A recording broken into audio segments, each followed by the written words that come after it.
Alors, Hydro-Québec les appelle les compteurs intelligents, mais cette nouveauté appelée à se répandre dans les 3 800 000 foyers québécois émet des radiofréquences. Hydro répète qu'elles sont 100 000 fois inférieures aux normes, mais vous allez voir, il y a de la place tout de même à l'interprétation. Ajoutez à ça les ondes émises par d'autres appareils domestiques, et vous avez un portrait le plus complet possible présenté par Jean-Sébastien Cloutier. Laurence et Labib font partie des 12 000 ménages du quartier Villeray choisis pour tester les nouveaux compteurs d'Hydro-Québec. Ils n'ont pas eu le choix. Le problème, c'est que leur compteur est situé dans l'armoire à côté de la cuisinière et ils viennent d'apprendre qu'il émettait des radiofréquences. Moi, je suis inquiète pour ma santé, pour la santé de mon conjoint, pour la santé des habitants du quartier. Donc, à l'intérieur de ma maison, on m'impose quelque chose qui émet en permanence. Les chiffres sont très, très vagues. Entre ce que dit Hydro-Québec et ce qu'on va mesurer aujourd'hui, il y a des contradictions. Nous avons demandé à Stéphane Belinski, un des rares techniciens en hygiène électromagnétique, de mesurer la quantité de radiofréquences émises par le nouvel appareil. Plus de 1500 fois par jour, les compteurs intelligents d'Hydro-Québec transmettent des données et se synchronisent. Chaque fois, ils émettent des ondes pendant 6 centièmes de seconde.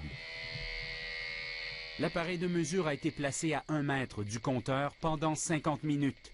Résultat, on a une moyenne de 1600 émissions radio par jour, avec des densités de puissance variant entre 8 et 18 000 microwatts par mètre carré. Première constatation, cette méthode de calcul diffère de celle retenue par Hydro-Québec, qui préfère calculer l'intensité moyenne émise par ses compteurs, ce qui donne des résultats d'émission beaucoup moins élevés. Si on fait la moyenne des signaux, ils durent très très court, c'est une fraction de seconde. Donc si on fait la moyenne sur 1 minute, c'est sûr que la densité vient d'être complètement diluée. Deuxième constatation, quelle que soit la manière de calculer, ces chiffres sont bien en deçà de la limite de 6 millions de microwatts au mètre carré recommandée par Santé Canada. La santé publique de Montréal se veut rassurante. Et après avoir vu l'ensemble des données, je peux vous assurer qu'il n'y a pas de risque à la santé associé à ces niveaux d'exposition de radiofréquences. Les normes de Santé Canada sont semblables à celles d'une majorité de pays et sont fondées sur les résultats rassurants d'une majorité d'études. Mais les effets à long terme des radiofréquences sont peu connus et certains pays, comme l'Italie, la Russie ou la Belgique, imposent des normes 100 fois plus strictes. Ce qui m'inquiète le plus, c'est qu'on est exposé en permanence, que donc on a vu que les champs émis est assez élevé, et ensuite on n'a pas assez de recul sur les effets de ces pulsations très fortes sur la santé humaine. Parce qu'on parle de millions de compteurs, donc à un moment donné, j'ai une pulsion que je vais lire ou une émission que je vais lire, puis là, je vais en avoir à un moment donné des dizaines, des centaines plus ou moins fortes. Donc tout ça va augmenter l'électrosmog ambiant. Nous avons mesuré les radiofréquences émises par certains appareils chez Florence et Labib pour avoir une idée de cet électrosmog. Le routeur et l'ordinateur portable en veille juste à côté ont eu des pointes de 13 à 15 000 microwatts au mètre carré.